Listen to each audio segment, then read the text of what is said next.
جو حج پہ نہ جا سکے نا، نہیں جا سکا، پیسے ہی نہیں ہیں، حالات نہیں ہیں، میرے حج فرض ہی نہیں، اس کو بھی ان دنوں میں دل میں یہ تکلیف ہونی چاہیے کہ یا اللہ کاش میں بھی حج پہ جاتا، کاش میں بھی ان لوگوں میں شامل ہوتا جو تیرے دربار میں حاضری دینے کے لیے گئے، کاش میں ان میں ہوتا۔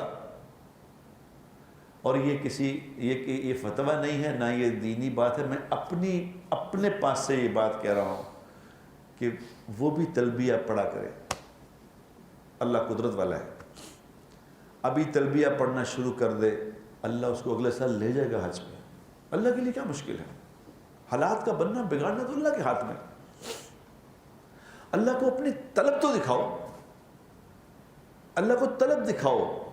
میں کہتا ہوں تو لوگوں سے جب نماز کا وقت ہو جائے، جب اذان ہو جائے تو پھر کوئی اور نہ کام کیا کرو، پھر اور کام نہ کیا کرو، پھر سب کچھ چھوڑ کے نماز کی تیاری میں لگ جایا کرو۔ کیوں؟ کہ اللہ کو دکھاؤ کہ یا اللہ ہم تیرا حکم پورا کرنے میں بےتاب ہیں۔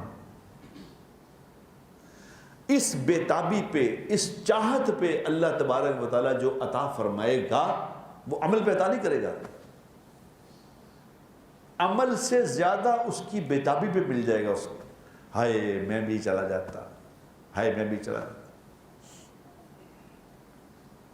ہو سکتا ہے یہ نہ جا سکنے والا جو حج پہ نہیں گیا، لیکن اس کی تڑپ ایسی تھی کہ اللہ اس کی تڑپ پہ یہاں بیٹھے بیٹھے ہی اس کو حج کا اجر عطا فرما دے۔ اللہ کے لیے مشکل